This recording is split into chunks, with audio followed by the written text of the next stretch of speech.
Hi hello welcome to eagle media works. RR versus CSK exciting match అయిపోయింది.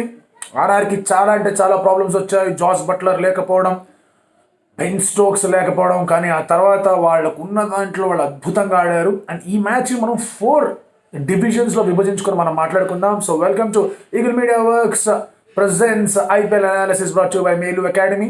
Understanding capability, language skills and అలాగే ఒక రకంగా చెప్పాలంటే కనుక hands on learning experience with టెక్నాలజీని provide చేస్తుంది. Make everyone learn unique అనే కాన్సెప్ట్తో Melu academy. So website and numbers pin. So please have a look. నిన్నటి మ్యాచ్లో the first aspect that we are going to talk, Steve Smith opening the batting. దీనికి కనెక్షన్గా 4th topic ఉంది. ఆ 4th topic వచ్చినప్పుడు చెప్తా. Steve Smith చాలా రోజులుగా క్రికెట్ ఆడలేదు. కంకషన్ రిలేటెడ్ ఇష్యూస్ ఉన్నాయి. ఆ టెస్ట్ అన్ని కూడా 2 days ముందే పాస్ అయ్యాడు. ఆ తర్వాత జిగ్జాగ్ రన్నింగ్ చేశాడు. ఆ తర్వాత నెట్స్లో ఆడాడు. స్టీవ్ స్మిత్ ఓపెన్ చేయడం అనేది it's a statement in itself. Buttler లేడు. ఓపెనర్గా ఇద్దరు ఇన్ఎక్స్పీరియన్స్ ప్లేయర్ని పంపించడం కుదరదు. సంజు శాంసన్ని 1 down ఆడిద్దాం, ఓపెనింగ్ నేను చేస్తా. I need some time to settle down. చాలా రోజులైంది క్రికెట్ ఆడి. I need more balls, I need more deliveries. So మంచిగా ఆడుకుందాం, ఒక స్టాండ్ ఇచ్చుకుంటూ ఆడుకుందాం. లెట్ సంజు శాంసన్, యశస్వి జైస్వాల్ అండ్ వీళ్ళందరూ ఆడితే బెటర్గా ఉంటుంది. And once I get into the groove నేను కూడా బాగా ఆడతాను. At the end Steve Smith strike rate was around 140-150. T20లో 140-150 స్ట్రైక్ రేట్ రావడం, ఓపెనర్కి and was there till 17th 18th over దాకా ఉన్నాడంటే కనుక అది మామూలు విషయం కాదు. So this aspect of Steve Smith is an inspired move. ఓ క్యాప్టెన్గా ఒక చాలా చాలా చాకచక్యమైన చాలా చాలా గట్స్తో తీసుకున్న డెసిషన్ అది. అండ్ ఈ డిసిషన్కి నంబర్ 4th ఆస్పెక్ట్కి నేను లింక్ చేసి మళ్ళీ మాట్లాడతాను.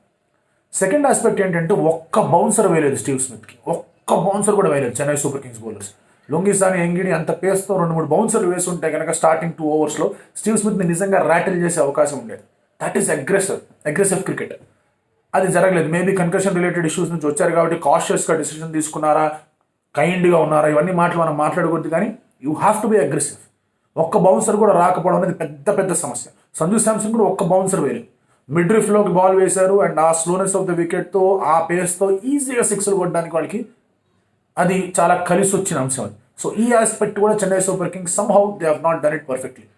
Third aspect is Sanju Samson. Sanju Samson ఆడిన విధానం చూస్తే కనుక షార్ట్ బాల్ పైకి కొట్టాడు, రోల్ ద రిస్క్ చేయలేదు, పైకి కొట్టాడు, 6లు కొట్టాడు అండ్ స్ట్రైట్ వీల్ ఆడాడు స్పిన్నర్స్. పీయూష్ చావ్లాని 30 overs వెళ్ళింది ఓవర్. ఆ తర్వాత నెక్స్ట్ ఓవర్ కూడా మళ్ళీ ఒక 20 దాకా వెళ్ళింది. రవీంద్ర జడేజా ఓవర్ ఒకటి 14 runs దాకా వెళ్తే ఇంకొక ఓవర్ కొంచెం గట్టిగానే వెళ్ళింది. స్ట్రైట్ 6s వచ్చాయి. ఆ స్ట్రైట్ 6s వచ్చినప్పుడు చాలా ఈజీగా without any risk Sanju Samson was able to get 50 in 2.5 overs. ఒక ఓవర్లో 30 వచ్చి, ఒక ఓవర్లో 14 వచ్చి, ఒక 3 balls ఇంకా 6 ఏదో వచ్చేసింది. సో ఒక 15 balls 50 దాకా తీసుకెళ్ళి ఆ ప్రొపెల్ చేసి ఆ ఇన్నింగ్స్ని అక్కడ ఆడించాడు సంజు శాంసన్ జమ్ తర్వాత అసలు you cannot even imagine CSK గెలుస్తుంది. అంత బాగా ఆడాడు. సో సంజు శాంసన్ ఇన్నింగ్స్ అనేది తిప్పేసింది మ్యాచ్ మొత్తాన్ని కూడా. తను ఆడిన విధానం, పీయూష్ చావ్లాని తను టేక్ ఓవర్ చేసిన విధానం, రవీంద్ర జడేజాని ఆడిన విధానం అండ్ అలాగే కొన్నిసార్లు దీపక్ చహర్ కానీ లేకపోతే ఎంగిడిని కూడా చాలా బాగా ఆడిన సందర్భాలు కూడా ఉన్నాయి. But yes of course Ngidi చాలా చాకచక్యంగా స్లో వైడ్ లెంత్ వేసి తనని అవుట్ చేశాడు. So Sanju Samson wicket was a turning point. And అక్కడ నుంచి పీయూష్ చావ్లా వచ్చిన నెక్స్ట్ 2 overs తను ఇచ్చింది 8 runs ఒక వికెట్ కూడా తీశాడు. సో సంజు శాంసన్కి అగెయిన్స్ట్గా స్పిన్నర్స్ వేసిన లెంత్ ఇస్ థర్డ్ ఆస్పెక్ట్.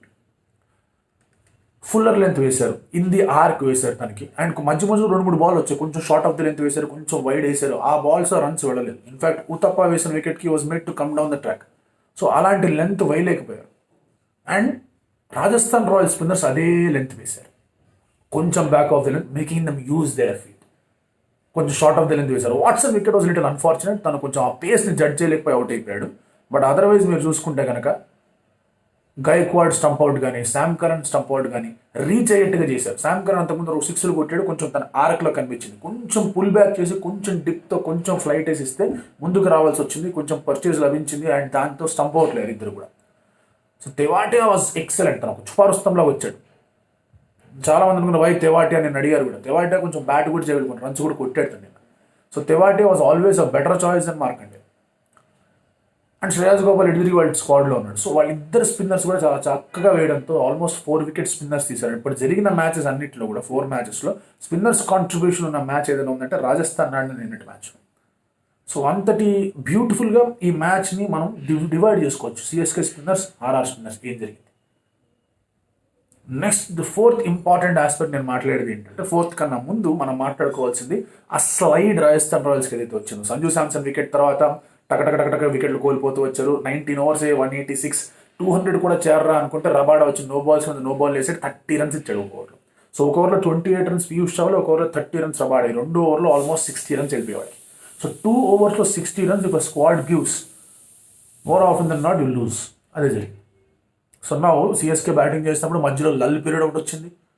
అసలు సింగిల్స్ తీసుకుంటూ ఉన్నారు, 4 6 కొట్టట్లేదు. రిక్వైర్డ్ 13-14 ఉన్నప్పుడు ఒక బౌండరీ కూడా రావట్లేదు. Focusing on singles. ఏంటబ్బా ఈ పరిస్థితిని ఆడుకుంటున్నప్పుడు Faf du Plessis, Kedar Jadhav కొన్ని షాట్స్కి వెళ్ళారు. It was too late. And MS Dhoni is the fourth aspect. ఎక్కడొచ్చాడు, where did he bat? Sam Curran 2 down, okay accepted. తర్వాత అప్పుడన్నా రావాలి కదా, ఋతురాజ్ గైక్వాడ్ పంపించారు. యంగ్స్టర్ డెబ్యూ చేస్తున్నాడు, very young into the circuit. వచ్చేసరికి the scoring rate was 12 and 13. First ball నుంచి తను 6లు 4లు కొట్టమని చెప్పడం ఏంటో నాకు అర్థం కాదు. తర్వాత కేదార్ జాదవ్ వచ్చాడు, అది కూడా అర్థం కాదు. Where is he coming to bat? Of course తను రీజన్ చేసుకోండి, నేను చాలా రోజులుగా క్రికెట్ ఆడలేదు అండ్ క్వారంటైన్ హెల్ప్ చేయలేదు అని చెప్పేసి. బట్ ఇక్కడ ఫస్ట్ అండ్ ఫోర్త్ కంపారిజన్ తీసుకొని రావాలి. Steve Smith as a captain wanted to open the innings. He wanted to take more deliveries and settle down. MS Dhoni wanted to have lesser number of deliveries. So దీనికి కారణం ఏంటి? Maybe Dhoni is doubting his fitness, లేకపోతే కనుక is he experimenting. నా వల్ల ఇప్పుడు కొంచెం అవ్వట్లేదు, let me try and experiment, let me get into the groove అని అనుకుంటున్నాడు. ఇక్కడ కెవిన్ పీటర్సన్ చాలా ఇంపార్టెంట్ పాయింట్ మెన్షన్ చేశాడు.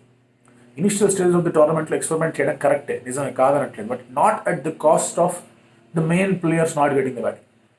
సునీల్ గవాస్కర్ కూడా అసలు ఏముంది ఇంటెంట్ అని చెప్పేసి క్వశ్చన్ చేయడం జరిగింది. సో ఫర్ మీ ధోని కొంచెం ముందు వచ్చి ఉంటే కనుక బెటర్గా ఉండేది అనిపించింది. ఎందుకంటే లాస్ట్లో వాజ్ ఏబుల్ టు హిట్. స్టార్టింగ్లో వచ్చినప్పుడు కూడా పుల్ షాట్స్ ఏవైతే వచ్చాయో పై కొట్టకుండా త్రూ ద గ్రౌండ్ షాట్స్ కొట్టాడు. సో ముందే ఓకే ఫైన్ ఇది పోయింది మ్యాచ్ అనుకుని ధోని వచ్చాడని సునీల్ గవాస్కర్ కామెంట్ చేశాడు. సో ఈ aspect of Dhoni versus Steve స్మిత్లో నాకు తెలిసి ద డిఫరెన్స్ వాజ్ హియర్. 16 రన్స్తో ఓడిపోయారంటే దే వాజ్ జస్ట్ 3 షాట్స్. అవి ఆ 3 షాట్స్ ధోని కనుక ముందు వచ్చి ఉంటే కనుక అయ్యేదేమో. వచ్చిన తర్వాత స్లోగా ఆడకుండా ఇప్పుడు గాన్ ఫర్ ద షాట్స్ అయ్యేది. వచ్చిన తర్వాత maybe we can reason out. ఆ పేస్కి అలవాటు పడడానికి చాలా రోజులు నేను మ్యాచ్ ఆడి, ప్రాక్టీస్లో నెట్స్లో కొట్టడం కాదు కానీ మ్యాచ్లో ఆడి చాలా రోజులు అయింది కాబట్టి ఇట్ టేక్ సమ్ టైం అనుకుని అక్కడ మనం రీజన్ అవుట్ చేయొచ్చు. కానీ we can not reason Dhoni ఎందుకు ఇంత దాకా ఆగాడు, నెంబర్ 6 నెంబర్ 7 దాకా ఎందుకు ఆగాడు.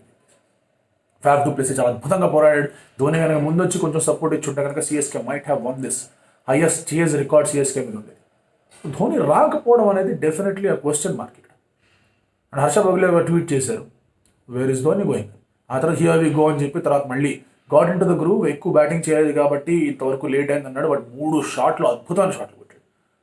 3 6లు కూడా చాలా బాగున్నాయి. 2-3 బాల్స్ ముందు కొట్టింటే ఇంకా బెటర్గా ఉండేది సిఎస్కే వాళ్ళందరూ అనుకున్నారు. But yes, Dhoni 6 hitting power ability ఏదైతే ఉందో అది ఇంకా తగ్గలేదు.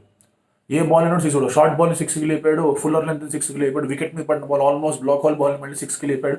సో 6 హిట్టింగ్ అబిలిటీస్ ఏమాత్రం తగ్గలేదు. It is just that he needs time, and for that he has to bat up the order. లేదా కష్టం అయ్యేది. So I think deciding move was actually by Dhoni. తను ముందు వచ్చుంటే కనుక మేబీ సిఎస్కే బెటర్ ఉంది. But then taking nothing away from players, Sanju Samson excellent display of batting skills and keeping కూడా. Stump అవుట్లు చేశాడు, క్యాచ్లు పట్టాడు, చాలా బాగా చేశాడు Sanju Samson. And he is అంటే ఒక రియల్ మ్యాచ్ విన్నర్గా మళ్ళీ ముందు తను ఇలాగే ఫిట్నెస్ ఇలాగే సిక్ అవ్వకుండా బాగా ఆడితే కనుక he's going to take that wicket keeper spot అన్నట్టుగా ఆడాడు. స్టీవ్ స్మిత్ ఎక్సలెంట్గా ఆడాడు. Jofra Archer more than ball with the bat అద్భుతంగా ఆడాడు. తెవాటియా మంచి కాంట్రిబ్యూషన్ చేశాడు.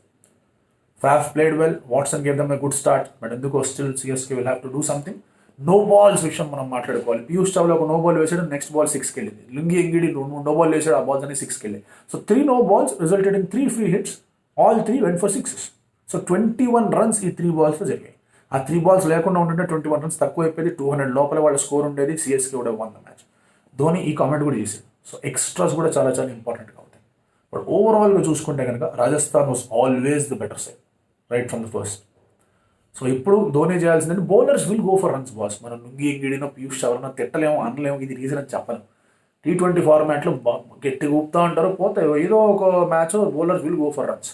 బ్యాట్స్మెన్ రన్స్కి వెళ్ళినప్పుడు చాలా జాగ్రత్తగా ఇంటెంట్తో ఆడాలి. సిఎస్కేకి అది కొంచెం ఆలోచించుకోవాల్సిన అవసరం ఉంది వాళ్ళకి. బట్ రాజస్థాన్ రాయల్స్ ఏం జరుగుతుందో వీళ్ళకి అన్నప్పుడు సిఎస్కే లాంటి మైటీ స్క్వాడ్ని బీట్ చేసి they said IPL is an even contest. Congratulations Rajasthan Royals. Tough luck CSK decision making లో కొంచెం ప్రాబ్లమ్స్ వచ్చాయి అక్కడ. But then again Dhoni and umpire మాట్లాడుకోవడం, అది ఎల్బిడబ్ల్యూ ధోని అప్పీల్ చేస్తే కాట్ బిహైండ్ అని చెప్పి అవుట్ ఇచ్చి థర్డ్ ఎంపైర్కి వెళ్ళారు. అప్పుడు ధోని వచ్చి మళ్ళీ గొడవ కాదు, వాజ్ అన్ ఆర్గ్యుమెంట్. ఏంటి నేను ఎల్బిడబ్ల్యూకి అప్పీల్ చేస్తే ఎందుకు పైకి వెళ్ళారు అది ఇది. In the end correct decision was made. ఆ తర్వాత మళ్ళీ వాళ్ళ వికెట్లో వచ్చేసి everything was even down there. So again Dhoni bats up the order, good for CSK. లేకపోతే కానీ they will have to face this close defeats. Well done Rajasthan Royals. మీరు అనుకుంటారు కామెంట్ చేయండి. అండ్ ఇవాళ సాయంత్రం 7 o'clock ఈగిల్ మీడియా వర్క్స్ ద్వారా ఒక short film అనేది వచ్చింది, గేమ్ చేంజర్ అని. దాని తాలూకు ట్రైలర్ ఉంటుంది, చూడండి, చూసి ఎంజాయ్ చేయండి. Thank you so much. Like and subscribe Eagle Media Works.